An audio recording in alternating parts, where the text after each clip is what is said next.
Hey everyone, this is our very long-awaited podcast episode all about PBS, Positive Behaviour Support. And today we have got the amazing Tia and Paddy from PBS UK joining us to share their knowledge and experiences and really, really critical insights for all of us working within transforming care and bringing people back home and stopping people from being admitted into mental health hospitals in the first place. So I am going to hand over to you guys. Tell us about your journeys. Sure. Well, look, firstly, thanks, Ash. Thanks ever so much for having us on. It's a real pleasure. So I really appreciate you having us on. Blimey, our journey. We've only got an hour, haven't we, Ash? So I'll try and keep it a bit brief. But Tia and I met, we were working for another organisation just over 8 years ago, and there were some things happened there. So we, Tia and I, decided to set up PBS UK the summer of 2016, I believe. Yeah, it was June 2016, I think. And my goodness, we have just been incredibly lucky. Some people say you shouldn't use that word, but I think we both feel like we've been incredibly lucky. And since we set up in 2016, the organisation's kind of slowly grown. There's about 14 of us now, all in total. And we work across the UK. Tiers lives up in sunny Scotland. I live down in not necessarily Kent. We have kind of team all around the UK. And just really privileged, Ash, that we work across a real kind of range of contexts. So we do some work in family homes with young people and kind of all the way through the spectrum, working in some schools and some residential care services, supported living services, all the way through to kind of hospital settings. So we have the wonderful privilege of working with a really wide range of individuals and teams. And don't want to speak for Tia, but I think one of the greatest privileges that we have is we just have an absolutely wonderful team of people that work for us. Just some absolutely fantastic practitioners, lovely human beings, and I think we're just incredibly privileged to work with the folks that we do. So in a nutshell, that's PBS UK. It's an amazing journey that you guys have been on, and we've worked with you guys over the years as well and had some really, really great success stories of people being able to leave hospital. And we're also grateful to you because you provide our MDT, that clinical oversight.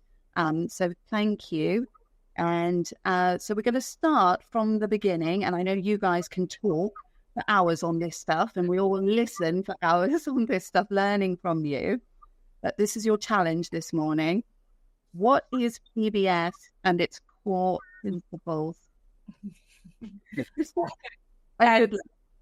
Yes, good luck. And the most amazing thing on this is that there's not a total agreement. It's an interesting question, and quite possibly Paddy and I would agree 100% on the answer to the question.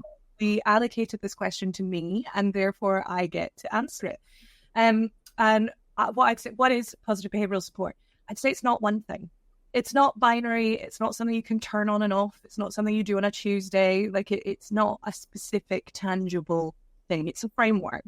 And there are some nice definitions out there. There's papers that have been written, many papers that have been written about this, and some of them have caused more confusion than clarity, and others have been really helpful. But I think there are some things that everybody does agree on in terms of what is positive behavioural support. And one of those is that it has its basis in science. Like, although we have a reputation for being a little bit hippie, we're usually the people that are recommending that, you try some mad things and give it a shot. And what about this? And we get a reputation for being a bit kind of bonkers. It's all evidence-based practice. So there's masses and masses of research that the strategies that are typically utilised in positive behavioural support they work. They're evidence-based, and that's really important. That we're not just sort of, running around trying mad things without good reason. So strategies for like functional assessment, for example, really, really well evidenced and a core part of PBS. Another part that people really seem to agree on is that it has a massive emphasis on values. It's really values led. We all agree that we do not use aversive practices within the PBS model, and that we only use restricted practices where we have no choice but to use them. I'm a little bit reticent to say we reject restricted practices completely, because I think sometimes the kind of individuals that we work with, particularly in the transforming care cohort, if it wasn't an option to use restricted practices at all, then I think we would really have some hurdles we'd struggle to get past. So reduction where at all possible, 100%. Rejection completely, not necessarily.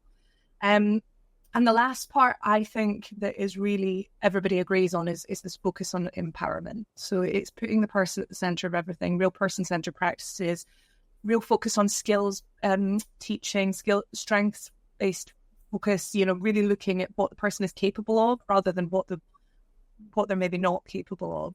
And that those three things for me are kind of the core pillars, if you like, of PBS. But there will be people who probably think a little bit differently to that. So I think the important takeaway is that if you do look at things like the core components of PBS, or you're looking at the competency framework, and if you're not able to confidently say that you're doing all of them, so there used to be 10 key components, now there are 12. And just because you're not doing all 12 doesn't mean you're not doing great stuff. You might be doing some really fantastic stuff, and please don't stop doing that. But in theory, if you're not doing all of it, then it's not yet PBS. Paddy wants to act, I can tell. This is how we operate. Because I'm guessing I shall have a kind of real kind of range of listeners to the podcast. I think really nicely put. I think the only bits I'd kind of add into that, just to emphasise Tia's point. Positive behaviour support's about quality of life. It's become synonymous with behaviours and incidents and restricted practices and the reduction of those things. But actually, fundamentally, it's about people getting a life. That's what it was originally designed for. So I think it's really important that that's front and centre for folks. And when you're looking at a PBS plan, for my liking, you should see a real link with how this is going to improve or maintain a good quality of life for someone. So if you pick up a PBS plan, it just feels like it's about how to avoid or manage incidents when they occur. It's missing one of the most fundamental parts of positive behaviour support. This is about quality of life and well-being. And I think the other bit that I'd add to T's stuff is it's a multi-component framework. And that sounds a bit gobbledygooky sometimes, but just like Tia mentioned, it's not a single therapeutic approach. It depends on the individual and that context. And the application of positive behaviour support kind of varies dependent on that context. So you would expect it to look slightly different in a school to that you might in a kind of more secure kind of hospital setting. We've just started doing some work in the dementia care field. And again, that those 12 key components is going to end up looking slightly different in that context to that it would in, say, a residential care home. So there's an adaptability, that multi-component framework as well. No, and I think that's the magic of it, and certainly has been my experience over time. Yeah, I think once your eyes are open to the power of PBS and how it's linked to quality of life, I know that I've started to use it, and I have over the years just in everyday life. I mean, perfect that those de-escalation strategies when you've got toddlers running around and, your kids, and you can see how well it works as well for older people who might have a diagnosis of dementia, because it starts with the person. You mentioned one of the environments, and we know that you guys also work in hospitals, and what we're about at Catalyst, as you know, is bringing people out of hospitals who have been detained for several years, who might have experienced long-term seclusion or solitary confinement for extended periods of time. And I'd love to just hear a bit about how PBS plays a role in preparing people for transition and discharge from hospital to home.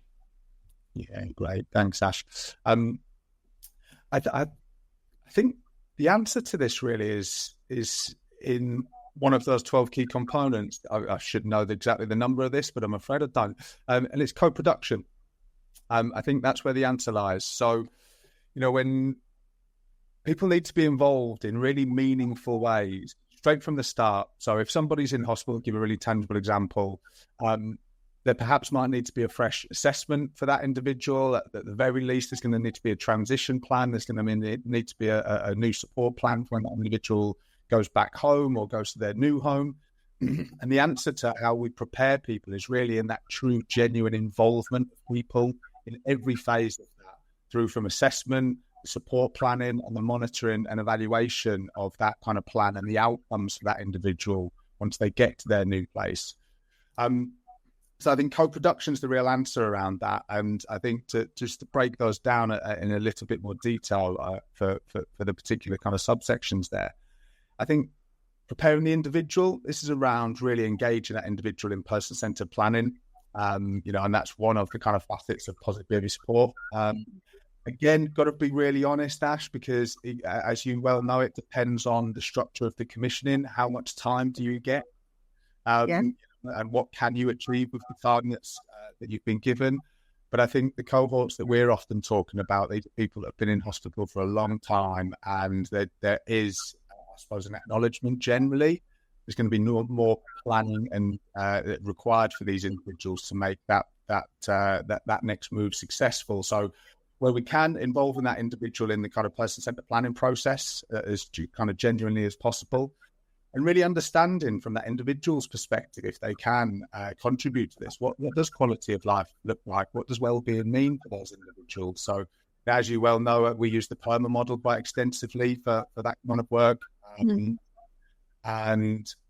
But before that, really that engagement of that individual around where do they want to live, who do they want to live with, what then the specifics around the environment, what colour do you want your walls, what kind of furniture do you want in your place, so that engagement of that individual in terms of what that next phase is going to look like for them. But also, again, where people can contribute to this, understanding what their goals are, what their values are, what do they want to do with their life. And the positive behavior support plan that's developed should resonate with that individual's values and their hopes and their dreams, their expectations, their skills, and all of that kind of stuff. So on that individual level, around it, really involving them in the kind of person-centered planning process, but also where possible as well, involving that assessment and the development of intervention strategies too. People can contribute to that. So I think that's my take on the individual stuff. And it's very similar with families as well. Again, that real genuine engagement in of all of the phases of that process, from the person-centered planning aspect through to the assessment and the support planning. But there may also be an element there about how to prepare that family unit for their individual to come home. Are there any environmental adaptations that might be helpful? Is there any training that would be helpful? So again, if there's a communication system, even if it's just around kind of visual sequencing and how to structure a day and so on and so forth, so we can prepare the family context for their loved one to kind of come home. And some of that might also be around, what have we learned about how to respond to that individual if their behaviour starts to escalate, and some kind of skills training with families. Then also some stuff potentially around kind of self-management as well. And also some stuff that we've done in the past, Ash, can support families to learn how to do kind of basic incident analysis. And people start to look at incidents through that kind of 3-term contingency and the structured process for review. Very often people start to figure out the kind of next steps and what they might need to do themselves rather than relying on someone external. So there's a whole bunch of stuff we can do in terms of involving families, but also kind of work to ready them for their loved one to come back. And again, that contextual fit piece, I don't think I ever do a podcast without talking about contextual fit, because it's really important that if that individual's coming back home, what are the family values? What do they want to achieve? And I can give you a really tangible example on that. As an individual that we worked with, we thought sleep was a really big priority. Family was, do not want to spend our time working on sleep. There's other things that we want to. So regardless of how important we thought it was, the work that needs to be done is, what does this family value and what do they want to work on in terms of readying themselves for their loved one to come back home. And the final bit in terms of support staff, again, very similar. The support staff should be involved in the person-centered planning process, the assessment, the development of those support plans. But also there's a real aspect there around kind of readiness of the team. There's often a real anxiety around coming into the service, coming home. What does this mean for us? We often, the information people have received, there's these horror stories about this individual and all that kind of stuff. So I think there's something really important that involving kids in that person-centered planning process, letting people understand the history of this individual and that they understand that individual way more than just the behavioural profile that's been shared. Who is this individual? What their hopes, dreams, their aspirations. So they can really start to connect on a much more kind of human level than a staff and supported individual level. So yeah, I think those would be my kind of headlines in terms of readiness for individuals, families and support teams. So you can really sense how PBS is actually the approach that is underpinning everything when it comes to just being human and starting with the person. And, we do see it out there where, I've seen many PBS plans where, it's spoken a lot about the risk and how to avoid the risk. And someone might have a separate document that is a life plan, when actually if you bring the two together, because it is all about quality of life, you end up with something that just manages to encompass all of the things that are important to that person. No, thank you, Paddy, for that. And, it would be great to hear from you guys around maybe an example of how PBS has worked to bring someone home. How many you got? Yeah, more than a few. And this is slightly tricky. It's slightly tricky to do this properly without sort of accidentally making the story recognizable.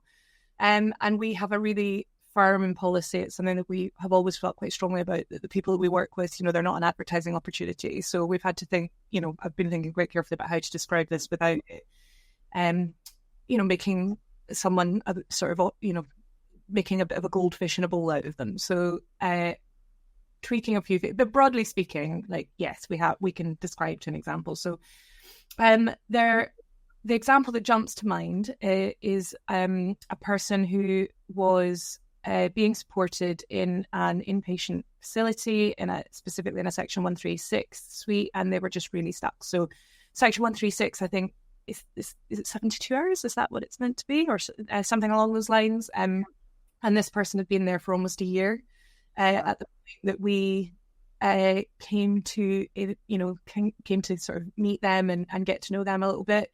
And everybody was, I think the overwhelming adjective to describe the situation was just frustration. Everyone was just really tired and frustrated, let alone, not just this person, but everyone around them felt just really stuck. And I think it's important to recognise that we didn't fix this. It wasn't that PBS UK came along and we waved our magic wand and we fixed it. That's not it at all. But one of the skills that I think PBS practitioners often bring to a situation is a little bit of facilitation and rapport building amongst teams. And there's one of the advantages that PBS UK has as an outside consultancy. We bring fresh eyes, we see things a little bit differently. We're not maybe caught up in the politics of things so much. And I find that that's a real really lovely position to be in. You can avoid some of the trickier bits by being an external professional. And I think when we first set up this company, we didn't really anticipate that would be an advantage in the way that it has been. Anyway, so this person had been stuck for a long time.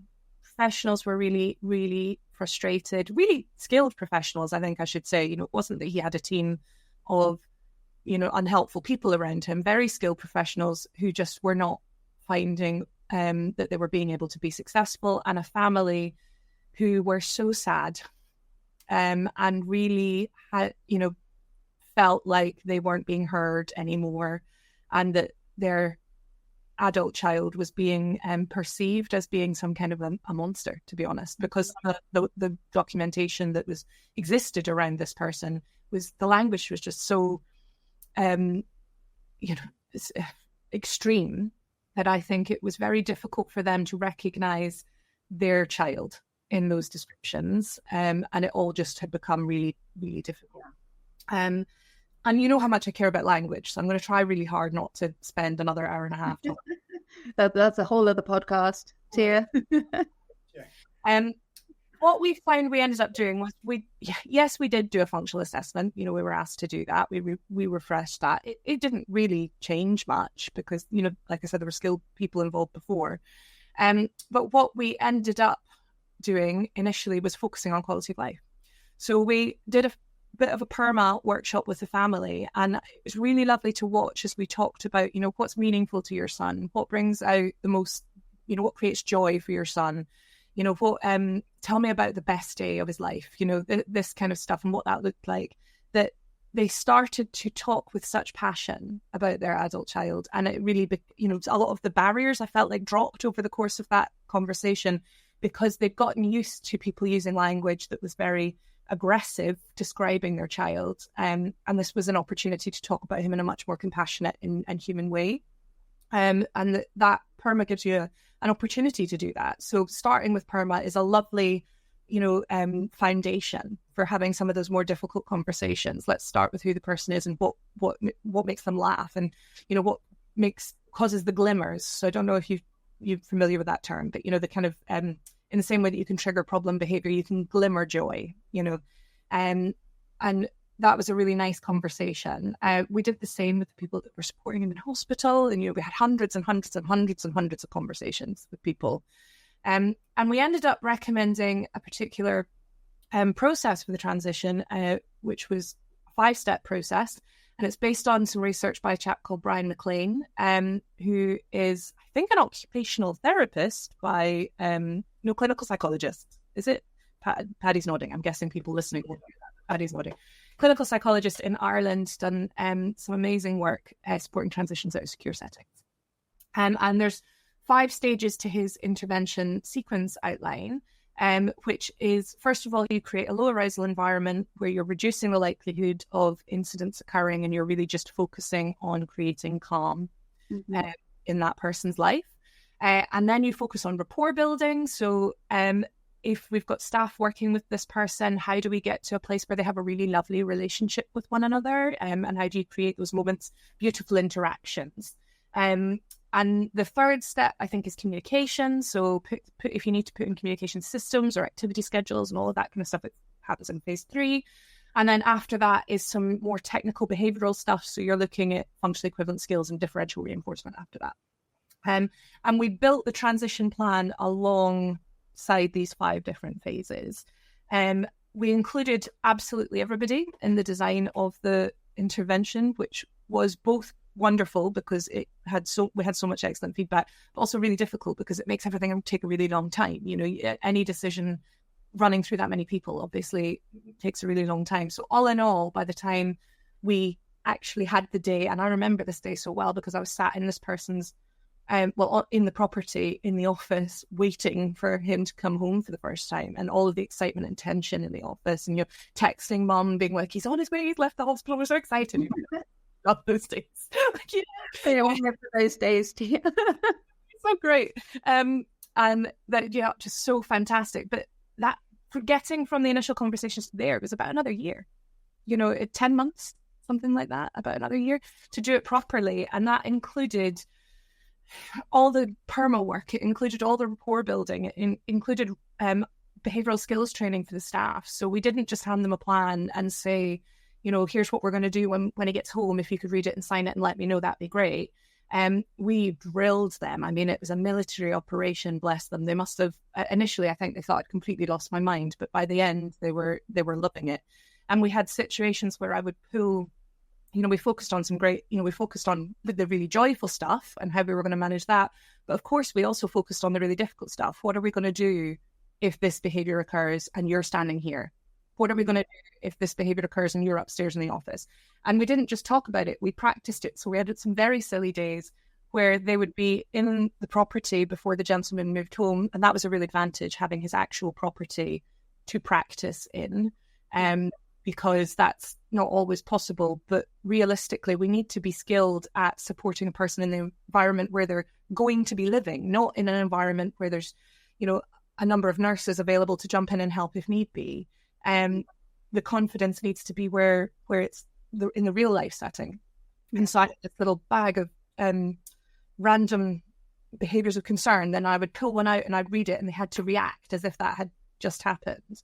And I would then, assess whether or not they had followed the behaviour support plan. It was all done in a really fun way. Like we were really, I really got to know that team so well over the course. Well, we both did, didn't we? Over the course of the time. And it would be a mistake to describe it as all being successful or positive. But I think what it does demonstrate is the sheer sort of breadth of work that has to go in to undo some of the harm that has been done to the types of people that we want to help. And it's just, there's no paint by numbers PBS. There is not a schedule of actions that you can follow that will be successful every time. I think it comes down to relationships with the family, relationships with the commissioners, relationships with the MDT, relationships with the person themselves. And in this situation, most of all, relationships with the staff members, because you're asking them to trust you to try something differently. Mm-hmm. Well, there's a huge amount of work goes into it. And I hear what you're saying around how it's not a one-size-fits-all approach, because at the end of the day, we're all human. Our people working with the individual are human, and that person is a human and family human. So things have to evolve all of the time, and strategies will change on a daily basis. But that's why it's so important to have PBS underpinning the culture of what's happening in those people's homes, in hospitals, and in our day-to-day lives, really, if you ask me. So you've spoken about a couple of the challenges around how to undertake co-production effectively and get everyone involved, but there must be some other common challenges that PBS practitioners face when it comes to discharge planning. So talk to me. Oh, could be another podcast in itself, that one. Yeah, other one. You've got this, Paddy. Yeah, we've got it. I think just kind of dovetailing in with what Tia was talking about, and yourself, actually, Ash. I think, contextual fit. I'll always kind of go back to the contextual fit piece, because sometimes you find in certain settings there is a slight cultural mismatch. I want to be careful about kind of how I describe it, but there is a bit of a mismatch in some settings, and particularly give some kind of tangible examples around that. There's very often quite a different attitude to positive risk taking in the hospital settings. Mm-hmm. And actually, that's something that often we need to do for people to ready them for the next move. We need to start in community access again. I know some people hate that term, community access, but I don't have community access to the shops, or I go to the gym, or I go for a walk. Yeah. But again, that's hopefully what people are leaving hospital to do: to go to the shops, to go to the gym, to go for a walk. So actually, to start building that stuff in before people leave that hospital is a great way of readying that team, that family, that individual. So often there's a little issue around contextual fit, and perhaps easier to say cultural fit. So it's not to knock some of those settings, but again, they're probably a little bit more risk averse in general. I would say. So that's one of the kind of common challenges. And I'll kind of circle back to how we might kind of overcome some of those, Ash. Perfect. I think there was also something else that you mentioned, Ash, that I think is quite a common challenge. You have these disparate plans very often. So you might have some kind of life plan, you might have some kind of behavioural strategies, you might have some speech and language reports, and they're often quite disparate. So I think one of the things that we will try and do when we're putting together a previous plan to people is engage that network of people. There's often competing priorities in there, and if that MDT is not well aligned, there's often a bit of competition about kind of who wants to be working on what, and you end up with a staff team in the middle of that that's slightly confused about what's supposed to be working on. So one of the ways of doing that is by really getting to know that context. That's really important, I think. I've certainly learned over the years you can't rush some of this stuff. There are some things that are really important to move quickly with. But if you do find there's a cultural mismatch or a lack of contextual fit there, you're going to need to do some work on that before you try and move forward, I think. So really getting to know that multidisciplinary team, that individual, their staff team, trying to understand their values, what's important to them, what they've acquired in the past, and then to try and work with that team to bring together kind of one plan for moving forward, that will speak to the speech and language recommendations, that will speak to the occupational therapy recommendations or any of the psychology. So I think that one of the tasks that we have as PBS practitioners is try and pull together the really important information and to work with that context to try and get some direction, alignment and commitment on what the key aspects are for this individual.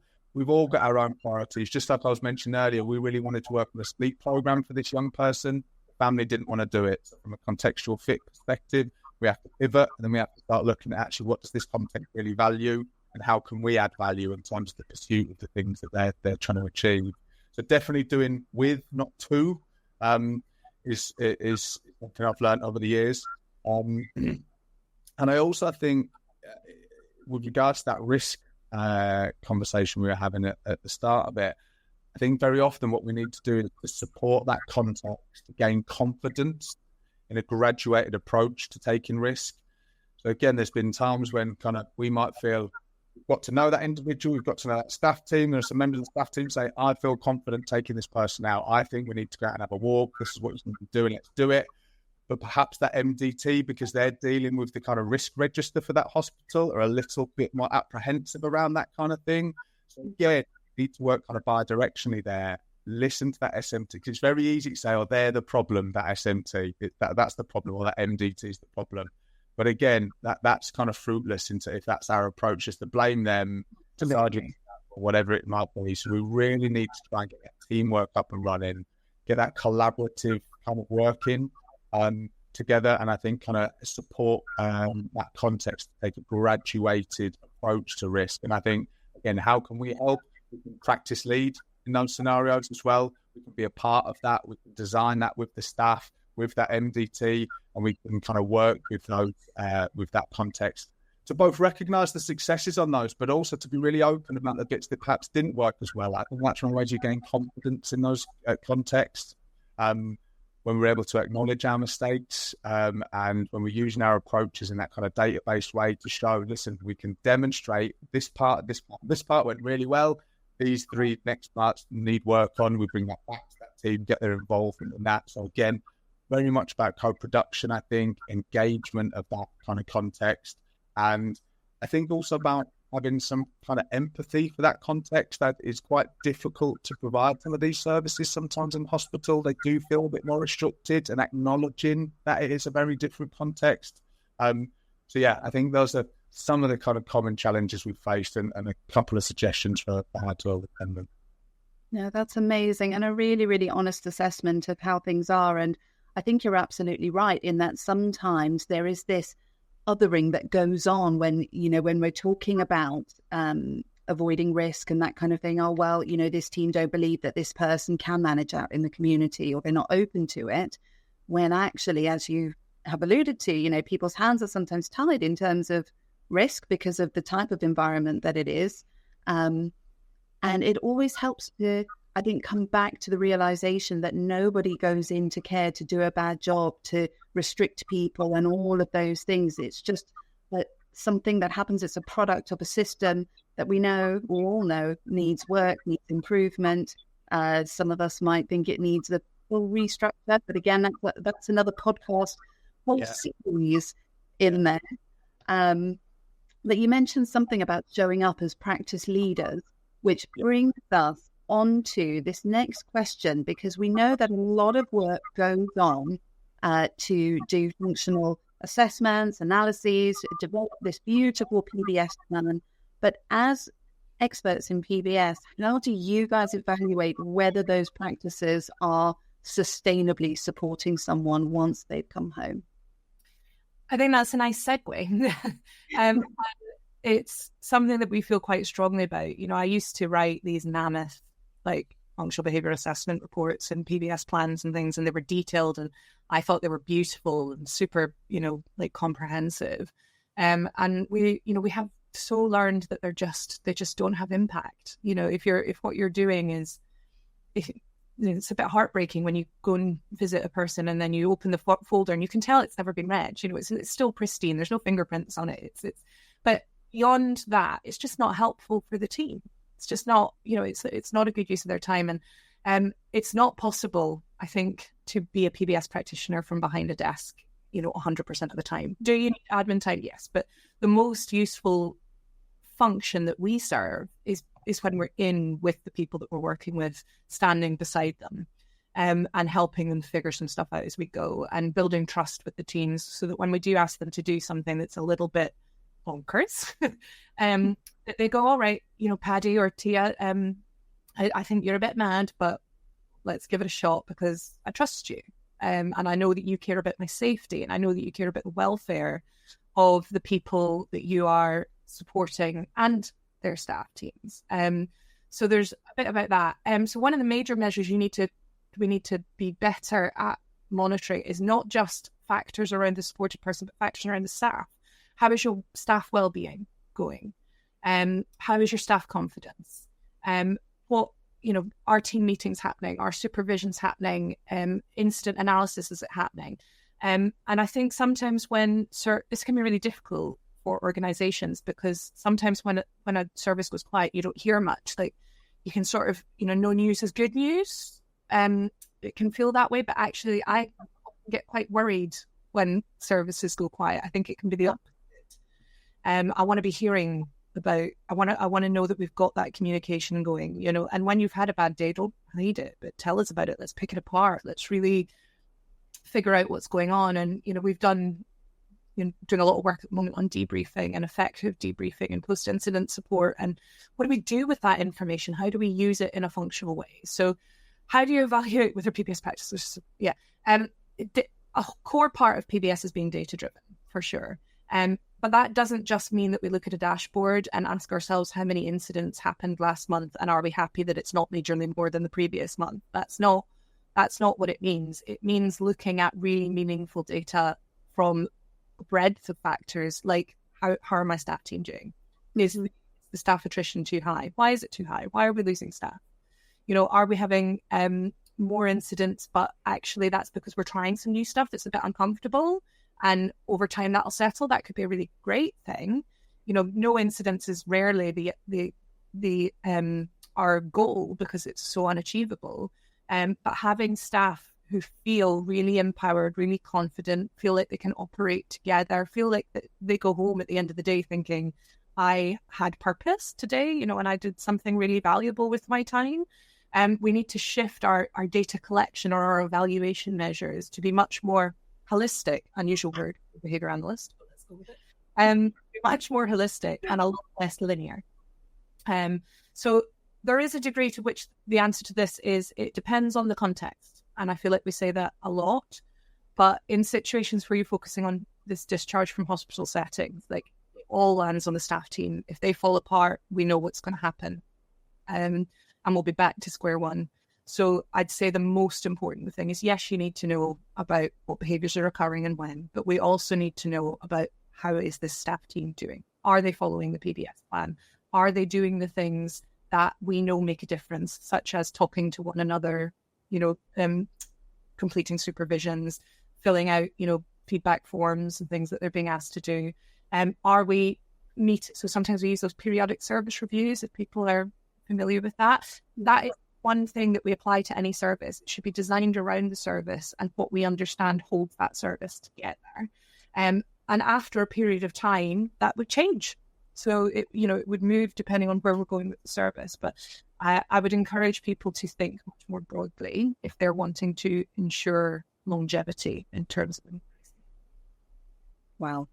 Absolutely love that focus on the staff team, because at the end of the day, these are the people that are providing that support day in, day out, and starting to track the effectiveness of those PBS strategies through looking at well-being and attrition rates, as you were saying. And you've brought us really, really beautifully again, Tia, onto the next question, which is, overall, how can our systems, our services and our policies be improved in your guys' view to support PBS and bring PBS to the table as a culture model when we're talking about discharge pathways? Big question again, Ash. Oh, we love the big questions. I've got you two both on here. You're getting them all today. Yeah, have you got any easy ones, Ash? The next one will be easier. Okay. Tongue in cheek, burn them down and start again. No, but really, I often think, this is a real area of interest for me, as I think you both know, and I think to try and be helpful, I think we need to start with a review. At that context, what are your systems, services, policies? What are the goals of your facility? What is it that you're trying to achieve? And have your policies been designed in line with what it is that you're trying to achieve? Because some of what we've seen very often is organizations that have grown by acquisition or whatever, and they have these kind of global policies across the organization that don't perhaps specifically talk to the nuances of that individual context. So very often there'll be good stuff going on, but what we found, some of these kind of hospital settings, they weren't set up as positive behaviour support hospital. That was not the original methodology that was kind of being used there. And you'll find there's a slight clunky match with whatever their existing approach is. So maybe it's cognitive behaviour therapy or dialectical behaviour therapy or whatever. And in my experience, there has often been a bit of a resistance to the implementation of positive behaviour support in these settings. And again, I would kind of reference that to, has this context been involved in the decisions around positive behaviour support being used here? And have we spent time working with that multidisciplinary team? How is positive behaviour support going to be integrated? Because I think there's a fear. It means at our setting, are we not doing DBT or CBT anymore? Are we supposed to just be doing positive behaviour support? And actually the answer is you can do all of it. So there's something around kind of working with that context to ensure that people are confident that positive behaviour support is something that's going to be able to help them. There's a really great planning tool, Ash. It's free access as well for any listeners. It's the PBIS website. So they're an organisation from over in Oregon in the States. And they have a print for positive behaviour support planning in there. And there's just a whole kind of raft of really helpful information. But one of the systems they use that we love, and I use a lot when we're looking at systems and supporting the development of policies for and it looks at these kind of 4 key areas. One is outcomes. So what outcomes are you looking to achieve? The next is practices. So what evidence-based practices are there, the history of leading to those outcomes? The next is systems. What systems do we need to have in operation to support our staff at all levels of the organisation to engage in those specific practices that have the history of leading to those outcomes? And finally, what information or data are we taking on that system? And a common mistake that people fall into is just taking outcome data. So those are kind of what we'd refer to one of the lag measures. They're the kind of things we're looking to change, those dependent variables, if you like. Mm-hmm. What we've not been so good at is monitoring those independent variables. So what are the measures that are predictive of the achievement of those outcomes? And quite often systems are missing that. So going back to things that you're talking about in terms of staff feeling supported, we know that regular frequent contact makes staff teams feel supported. Are people monitoring the quality of their staff team meetings, their supervisions, those kind of things? Because these are all kind of factors that improve that perceived organisational support. And we know that has an impact in terms of the quality of care that people provide. So my big call would be around kind of looking to review your systems policies at these sites and just ensuring that it is aligned with that positive behaviour support framework and ensuring that work is done to manage any potential resistance within the system. So I think it doesn't necessarily mean you need to throw everything away and start again, because there's often some really good stuff there, but just the review and again, using someone that's really familiar with positive behaviour support. And there's loads of people out there. There's more people at PBS UK that can help you with that. So that's not a plug for us.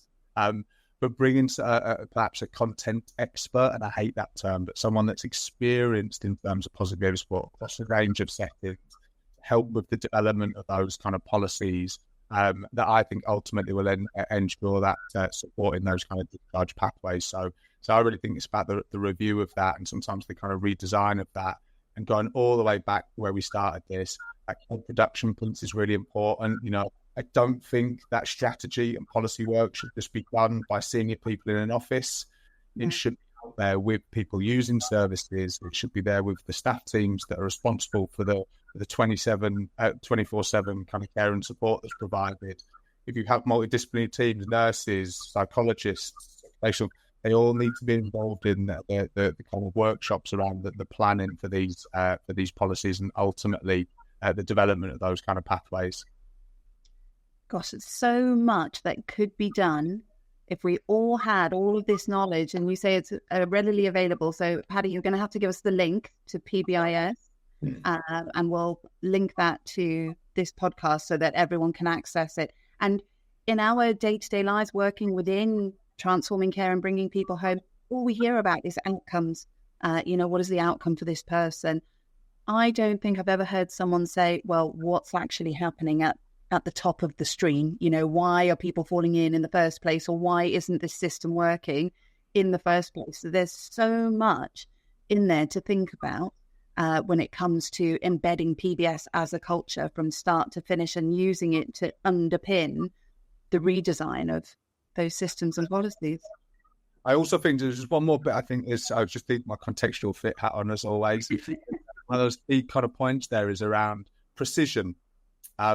So very often what we'll see is kind of PBS feels like a bit of an afterthought in some policies. There's a bit of a bolt on. There might be some kind of statement around positive behaviour support. And actually, I think what we need to get much better at with the policies side is precision around what does the implementation of positive behaviour support actually mean here. And, for example, the kind of the tiered continuum, what do people get as a foundation? What's a tier 2? What's a tier 3? Because people need differentiated responses. And I think defining those a bit more precisely can really help systems use positive behaviour support effectively with their kind of discharge pathways. Sure. So much to think about.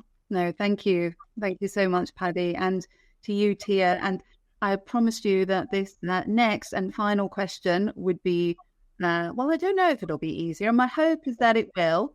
You guys can choose who goes first, but this is usually my favorite part of these podcasts. You've got a message for the sector. What is it? Okay, well, now that I know that Paddy gets to answer two, I'm clear on what I'm going to say, because I know what he'll say, so I'm not going to say. I think this is a hard question, and what I've picked, if I have to pick one thing, I'm going to pick unconditional, outrageous ambition. In a similar way to unconditional positive regard, we need to have unconditional, outrageous ambition for the people that we work with, because I get so sad when I encounter a context where we've given up, where we're accepting that this is the best that it's going to be for them, that, for this person, they're doing not bad. I don't want to be doing not bad. I want to be doing brilliantly. It's been 8 years, July 2016, Paddy, rather than June, but we'll let that go. I will never tire of listening to Paddy do the perma stuff, because when he talks about, it's not about having a good life, it's about having a great life. It's not about having an okay life, it's about having a brilliant life.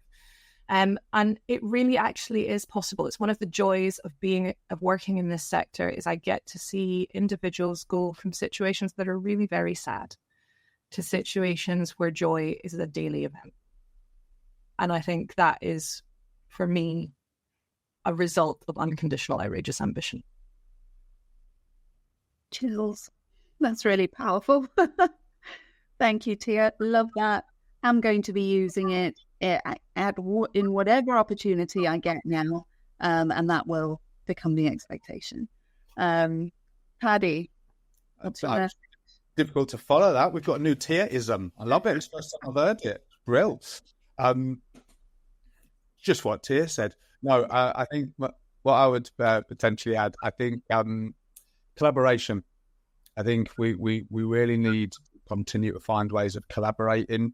I think for the PBS field, the conference that we're doing next year about professional humility, and I don't think we are going to make the changes that the people that we serve, that ultimately all of us in this sector, I don't think we're going to achieve what is possible for people without much better collaboration.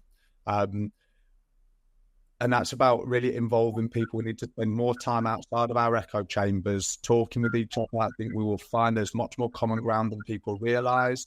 And yeah, we need to find ways of kind of collaborating, working much more kind of collaboratively, and just being more open, I think, to kind of different ways of working. Positive Behaviour Support is still relatively young. We are still developing. ABA is still developing. We need to figure out how to play nicely with everybody else, but I also think we really need to start engaging much more widely with commissioners, with other groups of people to address some of the things that have been that we've all found. You know, the delays into forgive me, the amount of times that we're brought in so late to the party, and the move's already been decided, the team's already been decided, and actually this isn't real kind of genuine engagement and involvement, and how can we prepare a better life for this person. This is box ticking. We need a positive behaviour support plan in place for this person for the land. That'd be my call. But I think that we need to do that with people, not just shouting about it and not whinging about it, but we need to get together and we need to figure out how to use all of these things much more effectively to have superb quality of life for people as we move forward. No, that's absolutely brilliant. Two really, really powerful messages there, and absolutely loving the fact that your conference next year, when is it? It's normally in April, isn't it? March. March the 5th next year. March the 5th? Yeah. Amazing. And we'll have a link to that as well, so that people... 2 presenters from Catalyst, actually, which was purely accident. It's not showing favoritism. It was a panel. But yeah, I think there's 2 Catalyst presenters. No, brilliant. And, you know, just the theme around humility and collaboration is so important, because we can spend all the time in the world trying to understand the people that we're supporting directly, but unless that structure is there, unless that culture and understanding is there, and unless there's real commitment, you know, I guess my message around this is that it's not enough anymore to just be compliant and tick the box. You know, when you're in compliance, you're doing something because you know that you have to do it. It's part of the job. Whereas when you are committed, you're waking up every day knowing that what you're doing is actually the right thing for someone and the right thing for the people around them. You know, it's all about the team and looking at well-being as well. Everyone's got to come together and be committed for unconditional, outrageously ambitious objectives and goals. Guys, it has been amazing having you on this podcast. Thank you so, so much. And what great. Thank you so much for having us, Ash. No, an absolute pleasure. There's so many insights here, and guys, you're going to really, really enjoy it. You know, the more that you listen to these two, and we'll have you back again, Tia, to talk about language. Oh, that's a dangerous can of worms to open, but let's do it. Perfect. Thanks, everyone. Thanks, Ash. Thanks, everyone.